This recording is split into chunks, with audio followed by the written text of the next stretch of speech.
Werner&Mertz is a German company, and our French constituency is RAINETT, the brand RAINETT.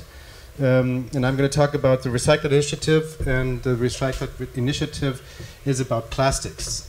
So we're talking about plastic recycling, the reuse of plastics coming from mixed collections. So it's a very difficult waste stream that we're looking at as Werner&Mertz. And the reason why is that we are always looking at sources that have not been used until now. So we try to be the pioneers and the first ones to develop solutions for a big market, because we are in the consumer goods business and we are the main users of plastic packaging. And so we would wish that many other companies join us. So we started an initiative 5 years ago, and I'm going to talk about this initiative in the next minutes. Werner&Mertz is founded 1867. It's a 115-year anniversary that we had this year. We have different brands, and since 1986, our Frosch brand is the green brand we have. The turnover that I'm going to show in one of the next slides is about 60 to 70% the green brand, and the rest are brands that we have sometimes already introduced in 1901. It's shoe polish, for instance. But basically what we are doing with our packaging, plastic packaging, refers to the brand Frosch. We're a small, medium-sized company. In Germany, we're important. In the world, we're small. We have about 340, this last year maybe around 380 million euros sales. And we have about 1,000 people working for the company, mainly in Germany. We have two production sites. It's in Germany and in Austria.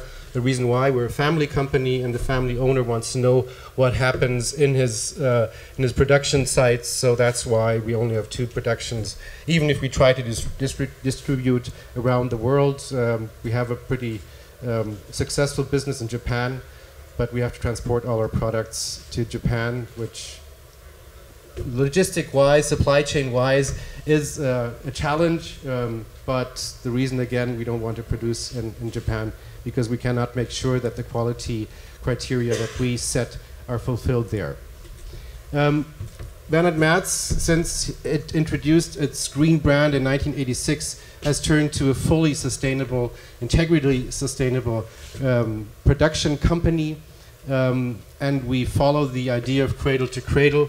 I already saw some slides here that represent the idea of, reflect the idea of cradle to cradle, which was also, and is also supported by the Ellen MacArthur Foundation as a solution that could lead us into more circularity in the future.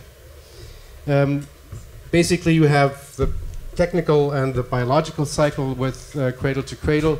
And I'm going to only talk about the technical cycle because our products already are all fully biodegradable. We have several initiatives there, also pioneer initiatives within the biodegradability and the sourcing of surfactants, for instance. But I'm going to concentrate on the right-hand side, representing the technical cycle, and showing an example or two examples of how to become not eco-efficient, but eco-effective. And efficiency is something that many companies do and claim that they are very sustainable in doing that. It's a first step, that's true, but it's basically, it's just economy. You just save money if you are efficient. So basically the idea is to become effective and develop new solutions that are completely different from the original solution.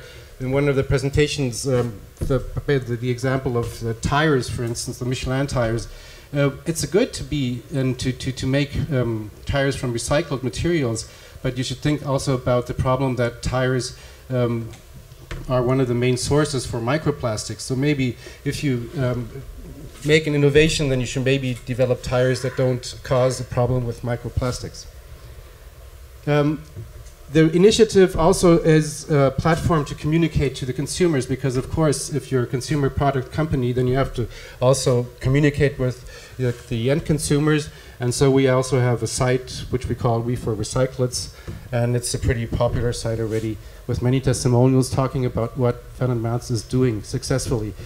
this is a chart to show you that we are talking about plastic pollution in the oceans, and it shows that the main sources come from Asia, Africa, wherever. So you could also say, well, we don't have to do that, we don't have to do anything with it, but at the end, the plastic lands also on our plates. I mean, if you know that oysters contain about 7,000 to 8,000 microplastic particles, then that should also be something that in France should be aware, because as I know, in France, oysters is a pretty popular meal. And so again, we're not going to get rid of the problem by saying we can solve it. In other countries, we're going to also have to deliver solutions that can also be used in these main source countries. Also, this slide you have maybe seen. For us, it means that at the end, incineration often is the only solution. I mean, you still have landfills, several markets or countries. In Germany, for instance, the alternative is incineration for the linear economy, and incineration is the weakest kind of solution that you can find. You should always try and find solutions that are circular and to also not lose the resources. This chart, you don't have to memorize all of it. It's just to show you that if you start an initiative, then you cannot change the world on your own. You have to have partners. You have to have the whole supply chain in your partnership, and that means that you have to have the bottle producer, you have to have the retailers, which are also very important players in these kind of ideas and initiatives. Obviously, you should also maybe include an NGO that looks into what you're doing. And by doing this, you create a higher awareness of what you're doing. And the partners in the initiative or in this cooperation, they deliver very important insights into what happens in their production. If the bottle producer says we cannot use the recyclates, then that's the starting point. That's what happened with us. The bottle producer said we cannot use recyclates in the bottle production because they harm our machines, and it doesn't work, and the quality is too poor.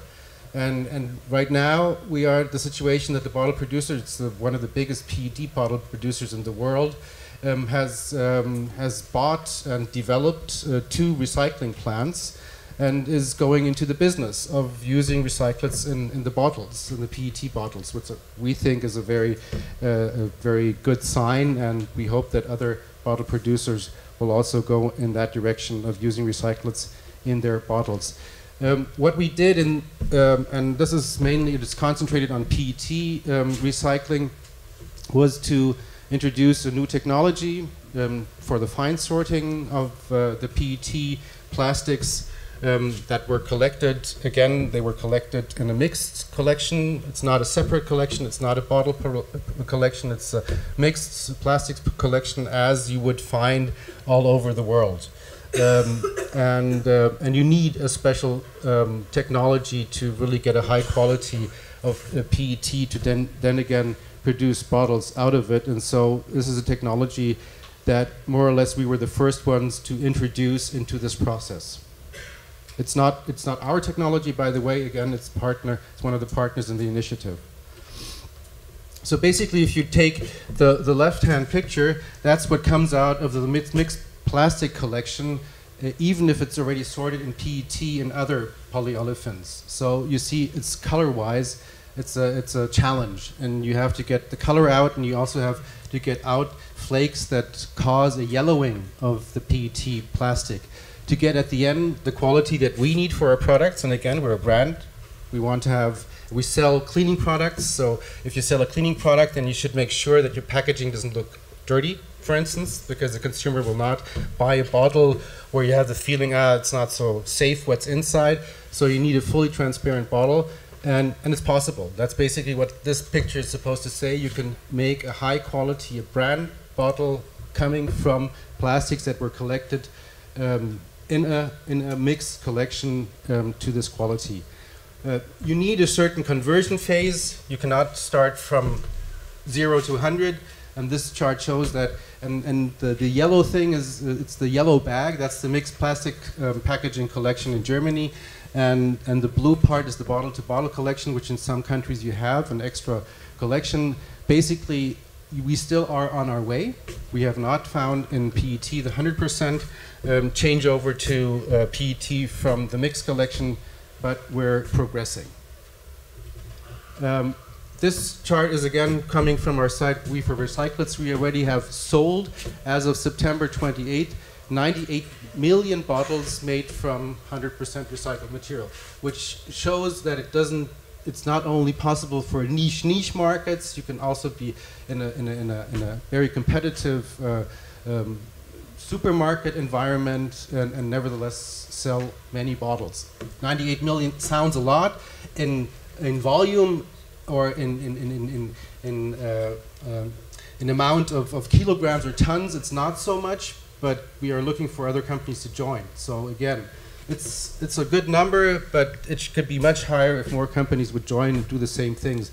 We did also the same thing with HDPE, which is also very challenging because again, on the left-hand side, you can see the mix that comes into the mix collection, but by color sorting, you can get a very high quality. And this bottle actually is made out of 100% from the mix collection, so it doesn't even contain any special collection elements, but it's the first one worldwide that is made from these kind of materials and these kind of qualities.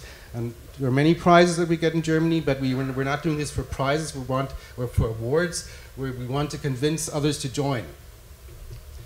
This is what you can see. There's a multitude of qualities, and basically at the end, also with the left-hand quality, you can make park benches. But for us, park benches is not enough. We want to be a high-quality recycler, and we want to find, or not a recycler, but a company that uses high-quality recyclates to get the maximum value. And again, it's something that has to do with market, with value, with developing business models. And if you have a high quality, then you can demand more money for what you are trying to sell. And so that's the reason why we say we should always, the ambition should be to go for the highest possible quality. I'm going to skip this one. This is one, just to say again, the difference between eco-efficiency and eco-effectiveness. The efficiency is basically the collection, the sorting, and then the downcycling. This is efficient because you can say, we used it once more, and it's a park bench, it's a flower pot, it's something else, but it's never going to be a transparent PET bottle anymore. So being effective is what you should, what your ambition should be. Out of these further goals, I want to mention especially the last one. That is something that is also important if you think about business cases. Plastic packaging made from recyclates is not allowed for food or sometimes also for cosmetics. It should be, the aim should be that you produce a quality out of the mixed packaging collection stream that has food grade and that you can use there, because the market demand from food, of course, is much higher than from the cleaning products industry. Thank you very much. Merci. Timothy. Alors, moi je vais être encore plus concret, puisque depuis le début de la matinée, on va donc du théorique jusqu'à des exemples très très concrets. Je vais vous dire où est-ce qu'on en est en France sur la marque RAINETT.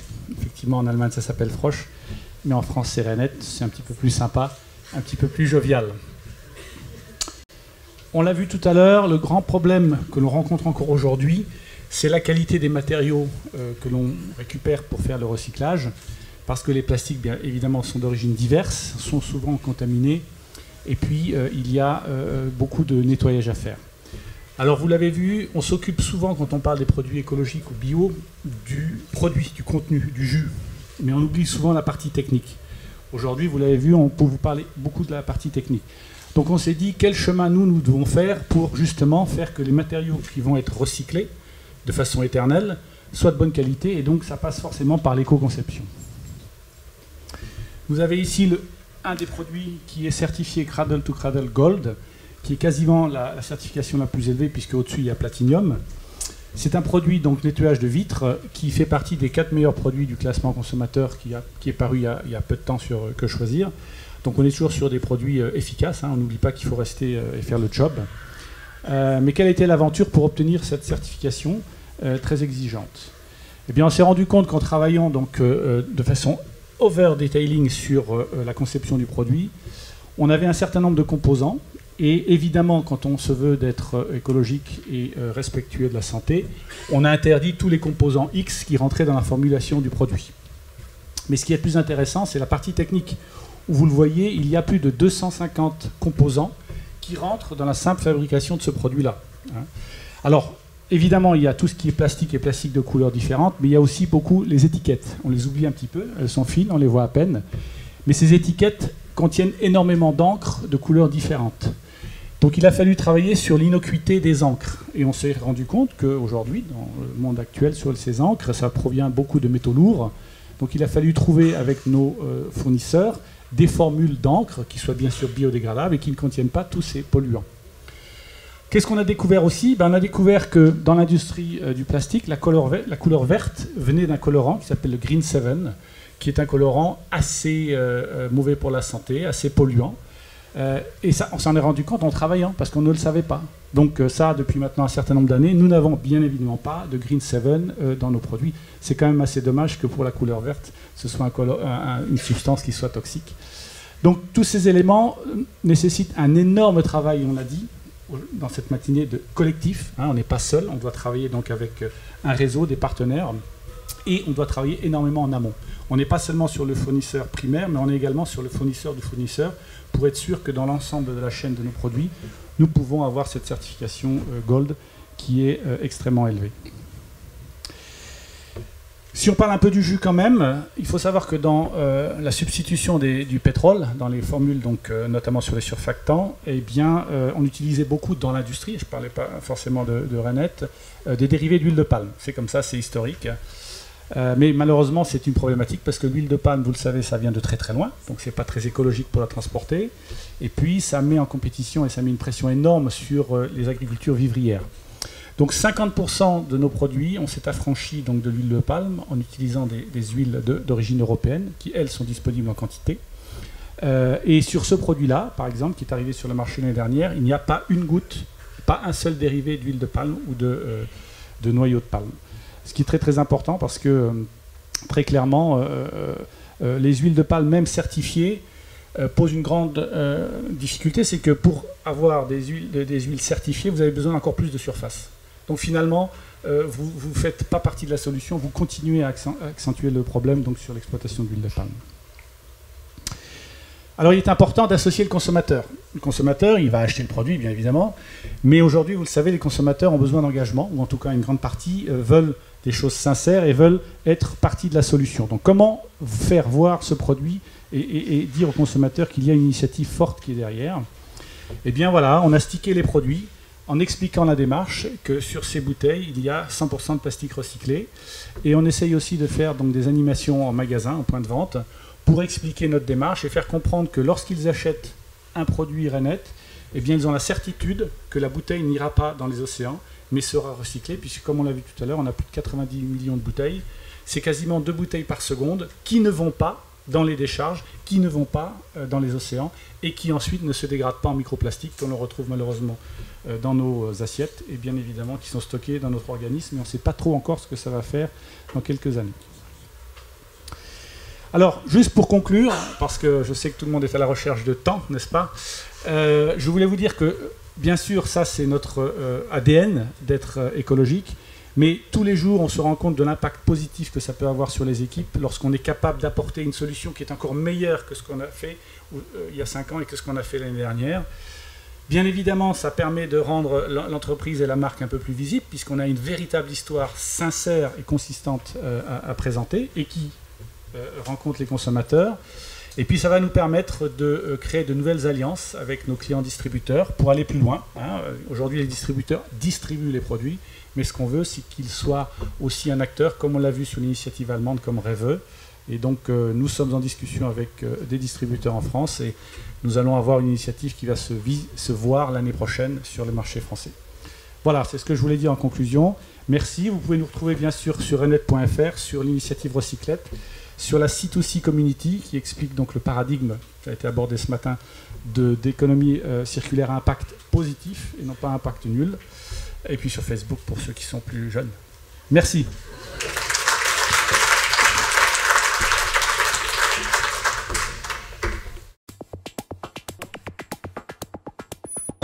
revoir.